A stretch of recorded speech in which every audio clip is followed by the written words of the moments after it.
Seja bem-vindo ao CERS corporativo do nosso curso de Português Jurídico e Redação Forense. É uma honra muito grande ter vocês aqui conosco. Vocês sabem, linguagem é poder. E se linguagem é poder, naturalmente a linguagem está intimamente ligada ao direito. Eu sou o professor Carlos André, sou especialista em língua portuguesa e redação jurídica, sou professor do Instituto Carlos André, que fica em Goiânia, e também sou professor do CERS Cursos Online. É uma honra muito grande ter você aqui. Nós vamos iniciar o nosso curso de redação jurídica de português forense, falando a respeito das lógicas de comunicação. O que seria especificamente a lógica de comunicação no mundo jurídico, e depois nós vamos partir para aspectos linguísticos que envolvem gramática normativa e, por fim, vamos falar a respeito no curso de redação jurídica, especificamente nas peças jurídicas, ok? Então, sejam muito bem-vindos e vamos então iniciar com muita profundidade, essa é a lógica, toda a nossa matéria que envolverá o português jurídico, a redação jurídica. Vamos lá então. Bem, quando se fala em linguagem jurídica, o primeiro aspecto que tem que ser analisado é o que vem a ser a linguagem, né? E quando se fala em linguagem, agen está ligado à ideia de ação. É a ação da língua, é a materialização do processo linguístico, claro, se é jurídica, jur, no mundo jurídico. De que maneira a linguagem se faz no mundo jurídico? De que maneira a linguagem se faz naqueles que operam nos fóruns, nas audiências, aqueles que fazem discursos, mesmo que não sejam nos locais tipicamente jurídicos, mas que fazem discursos jurídicos. De que forma eles trabalhariam a linguagem? Bem, nós vamos chamar esse nosso curso de redação jurídica, cujo mote é a linguagem é poder na carreira jurídica. Todas as vezes em que se fala em poder, repito, se fala naquilo que gera a possibilidade de alguém conseguir alguma coisa com o instrumento, com a ferramenta. A linguagem é a ferramenta para que você possa exercer, então, o direito. Daí, não há como se falar em direito, repito, sem falar em linguagem. E aí eu faço uma pergunta a você, e é importante que nós iniciemos com essa pergunta. Você se lembra daquele diálogo que houve entre a Alice e o gato de Cheshire? Aliás, é uma região, não é? na velha Inglaterra, e quando se fala naquele diálogo, se pensa exatamente na lógica do caminho, não é? Do caminho. Alice, então, pergunta ao gato: poderia me dizer, por favor, que caminho eu devo tomar para ir embora daqui? E aí, depende bastante para onde quer ir, disse o gato de Cheshire. É uma metáfora extraordinária. E aí disse Alice: não importa muito para onde. Então o gato disse: então não importa que caminho você tome. Eu, especificamente, dentro desses anos que tenho tido no mundo jurídico, como assessor em vários escritórios de advocacia, em grandes escritórios de advocacia, tanto em Goiânia quanto aqui em Brasília, de onde gravo esse nosso curso, o que eu tenho percebido é que o caminho é o caminho da excelência. Lamentavelmente, o que se tem percebido da década de 90 para cá é que o direito transformou-se num mercado. E, lamentavelmente, as faculdades de direito, algumas, né, e grande parte delas, têm tido um ensino que não seja o mais eficaz. E, claro, isso vai refletir na lógica da linguagem. Então, o caminho que nós queremos tomar aqui com vocês é o caminho da excelência em termos de textos jurídicos. Não há outro caminho. Não pode ser um caminho de superficialidade em relação à lógica jurídica, mas sim em relação à profundidade. Todos os pontos que serão analisados com a máxima profundidade linguística possível, ok? Pois bem, nessa lógica, sobre o que nós vamos falar? Sobre a comunicação, que está intimamente ligada à linguagem. E quando se fala em comunicação está ligada à ação de se comunicar. Comunica, ação de se comunicar. Antes mesmo de entrar na linguagem, nós iremos falar sobre essa lógica da comunicação. E de maneira muito prática. O objetivo do curso, repito, é ser extremamente prático. É prático. E fazer exatamente o que eu faço nos escritórios de advocacia, quando lá, pessoalmente, eu converso com os advogados tanto sobre comunicação jurídica quanto como linguagem. Então, nós vamos ter um momento em que nós teremos peças aqui para que nós possamos analisar essas peças, mas para isso nós precisamos ter teoria. Por isso eu falei da excelência. Por isso eu peço paciência a você, para que você possa ter teoria, embasamento teórico de excelência para chegar aonde eu quero que você chegue. Vamos lá então. Uma vez foi perguntado ao professor Miguel Reale, ao grande professor Miguel Reale, quais eram os pré-requisitos para o exercício da carreira do advogado. Isso aqui não só para a carreira do advogado, é óbvio isso, né? Mas do magistrado, do servidor público. Disse ele o seguinte: em primeiro lugar, saber dizer o direito. Veja só que extraordinário. Em primeiro lugar, saber dizer o direito. Veja, gente, eu estou colocando isso aqui porque alguns pensam, você já poderia ir para a matéria. Porque eu não falei do gato de Cher? Qual é o caminho que nós queremos seguir? Eu preciso, nesse momento, dizer a você exatamente isso. Qual é o caminho que você quer seguir? Repito, para nós o caminho a ser seguido é o caminho da excelência. Nos concursos feitos para a magistratura, disse ele, para o Ministério Público e assim por diante, a maior parte das reprovações são devidas à forma como se escreve. Há uma falha absoluta na capacidade de expressão, de comunicação. Isso aqui é um fato que hoje, para mim, virou uma missão, repito, uma missão, tentar retirar essa dificuldade na perspectiva da expressão no mundo jurídico. Então, o primeiro conselho que dou é aprender a língua portuguesa. Aí ele diz, em segundo lugar, pensar o direito como ciência que envolve a responsabilidade. E só depois o preparo adequado, que é o conhecimento a matéria. Significa dizer que, segundo o professor Miguel Reale, o terceiro aspecto é que é, de fato, conhecimento jurídico. Terceiro, porque o primeiro é conhecer o aspecto da língua. O segundo é pensar, saber pensar o direito. Ele está falando, obviamente, na lógica hermenêutica, ontológica, filosófica, mas primeiro é conhecer a língua. E, como repito, vocês sabem, da década de 90 para cá, o nível de percepção em relação à ciência jurídica diminuiu assustadoramente, é algo inacreditável que tem acontecido. Portanto, se você quer ser de excelência, você tem que dominar a língua, é o primeiro ponto. E tem que ter humildade para ter a percepção de que mesmo você conhecendo muito, há muita coisa a aprender. Eu vou tentar provar isso a você. Alguns textos me chamam muita atenção, pensando nessa lógica do gato de Cher, como, por exemplo, um juiz pode indeferir a inicial por erro gramatical. Houve um juiz do Tribunal de Justiça do Estado de São Paulo que fez isso, que criticou severamente um recurso de apelação que estava lá sem acento gráfico. Ele fez considerações bem duras. Então, mesmo que não se indefira, e mesmo que isso não seja comum, seja um fato inusitado, o que se percebe é que o processo de comunicação, nós vamos colocar isso, não serve apenas para passar a mensagem. Ele também está ligado ao potestes, ele está ligado ao poder. Significa dizer que o processo de comunicação também está ligado àquilo que vai além daquilo que se passa na própria mensagem, mas o efeito de sentido. E o efeito de sentido típico no direito, gerador de poder, é a credibilidade. A credibilidade é algo fundamental nos aspectos de redação jurídica. Pois bem, Constituição Federal, artigo 13, e novo Código de Processo Civil, artigo 192, falam sobre a língua portuguesa. Vejamos aqui esse embasamento teórico que é colocado. O artigo 13 da Constituição Federal fala que a língua portuguesa é o idioma oficial da República Federativa do Brasil. Por óbvio, então, nós temos que dominá-la. Mas qual é essa língua portuguesa? De que língua portuguesa se está falando? Porque quando se vai, por exemplo, ao interior do estado de Goiás, o que se percebe é que lá se fala a língua portuguesa. Quando se vai ao interior do estado do Rio Grande do Sul, se fala a língua portuguesa em tese. Ora, mas será que a língua portuguesa falada no interior do estado de Goiás, no interior do estado do Rio Grande do Sul, é a mesma? Ou será que algumas escolhas lexicais, algumas escolhas de palavras, algumas estruturas são diferentes? Por óbvio são. Então, a Constituição fala dessa língua portuguesa. Mas no direito, existe uma língua portuguesa específica, que é o português jurídico. E é sobre ela que nós teremos que falar agora. Não sobre essa língua portuguesa regional, não sobre essa língua portuguesa gírica que ocorre, por exemplo, muito comumente entre os adolescentes.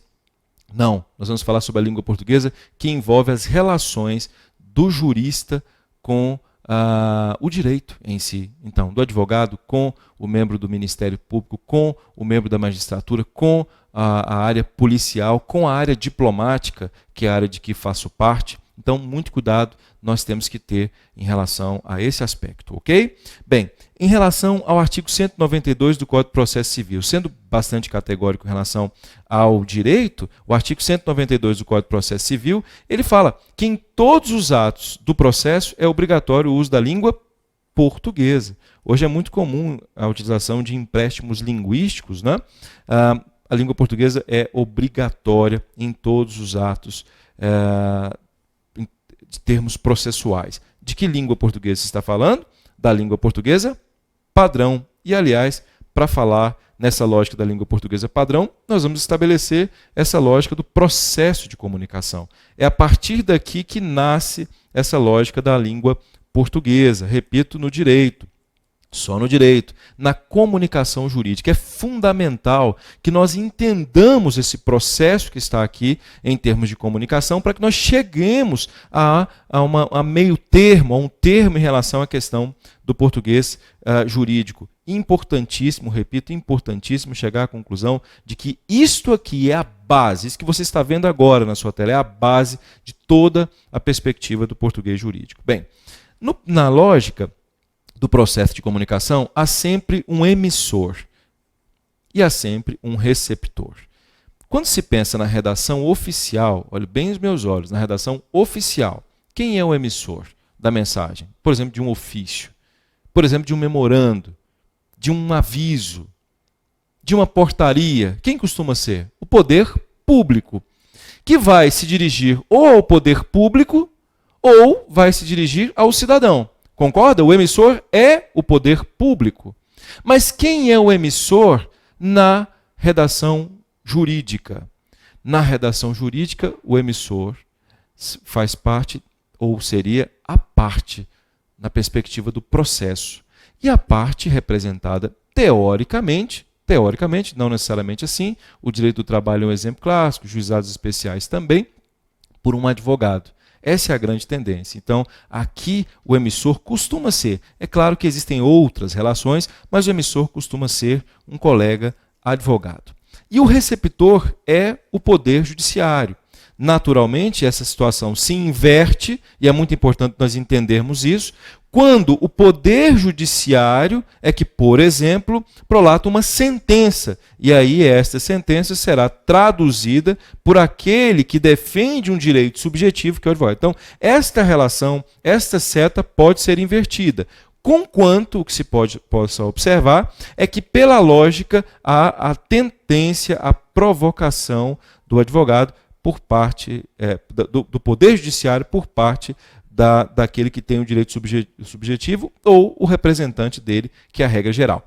Dessa maneira, dessa forma, o processo de comunicação nasce assim, com esses dois elementos subjetivos, né? O emissor e o receptor. Subjetivos porque estão relacionados ao sujeito. Cuidado!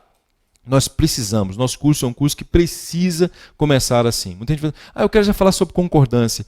Os maiores defeitos que eu vejo em colegas que vão falar sobre língua portuguesa no direito são os chamados achismos, né? Falta técnica. É cobrado de nós, operadores de direito, é cobrado o conhecimento que às vezes nós não temos no mundo jurídico. Vamos já imediatamente para a gramática, sem conhecer o processo de comunicação, e aí, por óbvio, nós tendemos a dizer bobagem, a dizer algo que não seria razoável na perspectiva científica e prática, né? Estamos falando de poder. Cuidado, poder envolve credibilidade nas palavras. Vamos lá. Todo e qualquer advogado, todo e qualquer magistrado tem uma mensagem. Essa mensagem é de interesse jurídico de terceiro. Essa é a lógica. O interesse jurídico de terceiro, seja do Estado ou seja do cidadão. E existe um código. E é sobre este código que nós vamos falar. Note, o código que está aqui, ele se subdivide em dois aspectos. O texto, observe que lindo, e a linguagem. Veja só que lindo, gente, para você entender onde é que está o sistema da redação jurídica. O código, que é a língua, ele está ligado tanto à perspectiva do texto, quanto à perspectiva da linguagem. Quando eu penso no texto, eu penso no gênero textual. Qual o gênero textual? Por exemplo, um que está aqui, uma petição inicial. Eu penso no gênero textual. Qual que é o gênero textual? Uma sentença. Eu penso no gênero textual. Qual que é o gênero textual? Um despacho. Eu penso no gênero textual. Qual o gênero textual? Uma contestação. Então, este texto que está aqui está intimamente ligado a essa lógica, qual seja a lógica do gênero textual. Agora, a linguagem é a forma com que a língua portuguesa está no texto jurídico. Então, a língua portuguesa está no texto jurídico. De que maneira a língua portuguesa está no texto jurídico? De que forma? Quais são os aspectos mais importantes que envolvem a língua portuguesa no direito, nesta relação de comunicação que está aqui? E aí existe um outro elemento da comunicação muito importante, que é o contexto, que é exatamente o objetivo da mensagem. Qual o efeito de sentido? Então, por exemplo, quando quando se obedece ao Código de Processo Civil, por exemplo, e se usa uma sentença, qual o efeito de sentido que a sentença tem? Nós vamos trabalhar sobre isso do ponto de vista da língua. Quando se escolhe, por exemplo, o verbo constar, qual o efeito que o verbo constar tem? Quando se usa, por exemplo, a língua em termos de coesão referencial por repetição, é o caso, por exemplo, de palavras como o autor, o autor, o autor, o autor. Por que isso acontece no direito? Qual que é o objetivo disso? Qual que é a perspectiva contextual? Então, só para ratificar, dentro da lógica do processo de comunicação, que são 6 elementos, se fosse uma aula de ensino médio, eu diria isso, óbvio, nós estamos muito longe da perspectiva aqui do ensino médio, eu diria a você o seguinte, que no mundo jurídico, o emissor, o interlocutor, que no caso é o receptor, a mensagem que tem interesse jurídico, que é ratificada pelo código, que se subdivide em 2 elementos, o texto, repito, o texto, o gênero jurídico. Então, qual é o gênero que eu vou usar? Isso é muito importante. Isso é tão importante que o novo Código de Processo Civil fala sobre o princípio da fungibilidade, né? Ou seja, você pode trocar aí uma peça por outra, que o que importa é o efeito, né? Isso tudo está ligado ao aspecto do gênero textual, do texto, né? Se eu vou escolher entre uma peça X ou uma peça Y, isso está ligado ao texto. Isso é muito importante, isso é extremamente importante. Na redação jurídica falaremos sobre isso. Mas nós vamos iniciar falando sobre a língua portuguesa no direito. Essa é a lógica. Qual é a perspectiva da língua portuguesa no direito? Quais são as palavras? Quais são as sintaxes preferidas no mundo jurídico? Quais são os aspectos morfológicos que são mais importantes no mundo jurídico? É isso que será analisado para que seja disponibilizado a vocês, para que vocês, obviamente, possam estudar. Tudo bem em relação a isso? Bem, se assim o é, nós temos os princípios da comunicação jurídica. Calma, isso é muito importante. Nós vamos trabalhar depois a parte muito prática, mas sem isso aqui não dá para começar. Eu quero fazer um curso de comunicação jurídica com vocês, gente, de altíssimo nível. Nós não podemos mais ficar aquelas coisas assim que eu considero assim muito tristes, né? Eu acho que a educação brasileira tem sido muito triste ultimamente, muito triste, no nível de percepção surreal, claro, nesse caso, do ponto de vista muito pejorativo, terrível. Então, você já começa a estudar fazendo procuração. Imagine, procuração ad negócia, procuração ad judicia. Eu falo, meu Deus, ele não sabe nem o que ele está fazendo, ele não sabe que procuração é gênero. É triste, eu só diria isso, é triste. Então, vamos trabalhar os princípios para que nós possamos entender caso a caso dentro da redação jurídica. Não é uma aula de língua portuguesa. É uma aula de língua portuguesa voltada para o direito, especificamente. Repito, depois vou colocar peças para analisar com vocês. Bem, princípios que envolvem a redação jurídica. O primeiro princípio que envolve a redação jurídica é o chamado princípio da formalidade. E o segundo princípio é o princípio da padronização. Então, mais uma vez, olha, são 2 os princípios, eu quero que você anote isso aí no seu caderno, são 2 os princípios que envolvem a redação jurídica. Primeiro princípio, princípio da formalidade. Segundo princípio é o princípio da padronização. São esses 2 elementos que estabelecem, assim, rigorosamente, todos os textos jurídicos. Todos os textos jurídicos têm que passar por essa estrutura que está aqui. Vejamos, o que se pode afirmar sobre o princípio da formalidade? O princípio da formalidade é aquele que obedece ao que é formal. O que é formal é aquele que tem forma, que tem protocolo. A formalidade pode ser definida como um elemento protocolar. A perspectiva protocolar é que gera a fórmula. Daí, é fundamental que no princípio da formalidade haja a chamada correção gramatical. Os textos devem estar de acordo com a gramática normativa da língua portuguesa. Que textos? Os textos jurídicos. O texto tem que estar de acordo com a coesão textual. A lógica da coesão textual é que vai envolver a lógica da redação jurídica. Sem coesão textual, não se pode falar em texto jurídico de alto nível. E um terceiro ponto é a clareza textual, sobre a qual também falaremos aqui. Esse curso está lindo, ele é muito lindo, ele é muito lindo, ele é muito interessante. Portanto, só para ratificar, os 3 pontos que nós vamos analisar no português jurídico, então, pensando em português jurídico, nós pensamos sempre em formalidade. Aqui, português jurídico. De que maneira a língua portuguesa é traduzida no direito? Princípio primeiro é o princípio da formalidade, que dentro dele deve estar correção gramatical, os textos jurídicos devem ser corretos, a coesão textual, os textos jurídicos devem ser coesos, e a clareza textual, os textos jurídicos devem ser claros. Estou apresentando a vocês agora, do curso de português jurídico, que vão fazer português jurídico, os 3 assuntos que vamos trabalhar: correção gramatical, coesão textual e clareza. Mais uma vez, só para ratificar, isso é princípio.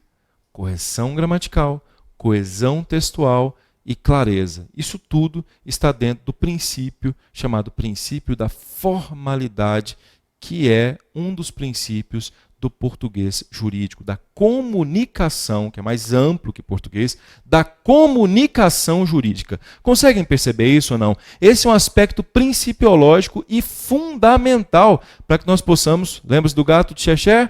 Não fazer como Alice, nós possamos saber qual é o nosso caminho. Senão ficaremos conversando, sabe assim, mas se falar assim, as pessoas não entendem. Nossa, é lamentável, né? Eu fico muito triste quando vejo um jurista se utilizando desse tipo de código. É algo que, no mínimo, é vexatório. Isso gera um desrespeito a grandes antepassados que nós tivemos no mundo jurídico. Eu gostaria muito de que o mundo jurídico voltasse a ter um nível de linguagem, eu diria, mais adequado à importância do direito. E aí você vai dizer, mas você é muito conservador, etc. Não, não sou eu que sou conservador. Leia a Constituição Federal. Leia o Código de Processo Civil. O problema no Brasil é que, lamentavelmente, como muita gente não tem acesso, o que se faz? Quebra-se a formalidade. O país assim não tem solução. Não é assim que é a Inglaterra. Não é assim que é a França. Não é assim que é a Noruega. Investe-se em educação, para que as pessoas possam pensar de maneira um pouco mais complexa. Não isso que se faz. Mas tudo bem, vamos lá. Um outro ponto muito importante é que a concisão é uma qualidade. Veja, concisão não é um princípio. Nós vamos trabalhar aqui como sendo um princípio, viu? O SERS, Instituto Casanova, vão trabalhar isso aqui como se fosse um princípio. Por quê? Porque estamos na sociedade pós-moderna, né? Na sociedade pós-industrial. E hoje as pessoas não têm mais paciência para ler peças enormes, de 10 laudas, sentenças enormes. É impossível isso. Então você que é advogado, você que é juiz, que nos dá a honra de ser aluno agora, né? Por isso não estou dizendo Vossa Excelência, porque agora estou tratando como aluno, como estudante, como colega aqui no curso do SERS Corporativo de Redação Jurídica, você vai tratar isso como se fosse um princípio, ok? Bem, em relação à questão da redação jurídica, há um outro princípio que é o princípio da padronização. Quando chegarmos à redação jurídica, eu quero explicar a você de maneira muito detida, de maneira muito detalhada, o que significa cada uma aqui. O que é continuação, o que é uniformidade, o que é precisão e o que é aferibilidade dentro dos textos jurídicos. Isso aqui pode ser encaixado na sentença, pode ser encaixado aplicado, vamos colocar uma palavra melhor, aplicado na petição inicial, pode ser aplicado sem dúvida qualquer na contestação, nos despachos. Então todos esses princípios que estão ligados aqui à padronização estão ligados não ao português, mas estão ligados à, atenção, redação jurídica. Então, atenção, olha. Quando se fala em redação jurídica, se fala no princípio da padronização. Quando chegarmos às peças, nós vamos trabalhar isso. Bom lembrar que quem faz português jurídico vai trabalhar princípio da formalidade, ok? Quem faz português jurídico e redação jurídica vai trabalhar princípio da formalidade e também o princípio da padronização. Os dois. É muito lindo isso. Muito lindo, muito lindo. A pergunta é a seguinte: um advogado deve efetivamente estar ligado ao que eu acabei de falar aqui agora? Vocês acham mesmo que um advogado precisa se adequar ao português padrão? Parece óbvia a resposta, não é? Mas eu imagino que você deva querer justificativa técnica para isso. Por que um advogado, efetivamente, por que um servidor devem estar ligados, eles, né, a um membro do Ministério Público, da magistratura, devem estar ligados ao português padrão? Bem, vou falar especificamente do advogado aqui. O Código de Ética e Disciplina da Ordem dos Advogados do Brasil, da OAB, da qual sou conselheiro, sou membro e conselheiro, prega o dever de urbanidade. Urban está ligado à cidade, não é?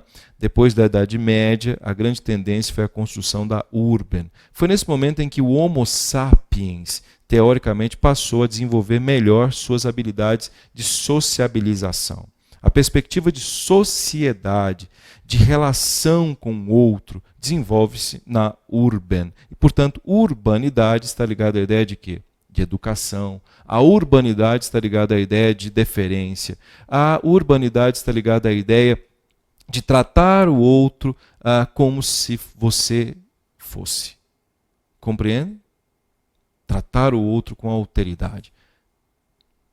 E o artigo 45 da Ordem dos Advogados do Brasil disse o seguinte: impõe-se é um dever ético ao advogado ser liano, né? Muita gente confunde-se com a lhama, né? Bem, deixa isso para lá. Infelizmente, já vi isso. Colegas de advogados fazendo isso. Que triste.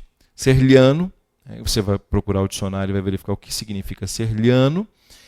O emprego de linguagem escorreita e polida. Veja só que interessante. Linguagem escorreita é linguagem correta. Está dentro daquilo que nós falamos, o princípio da correção gramatical. E a polidez está ligado ao efeito de urbanidade, da linguagem, ou seja, linguagem ou palavra não ofensiva.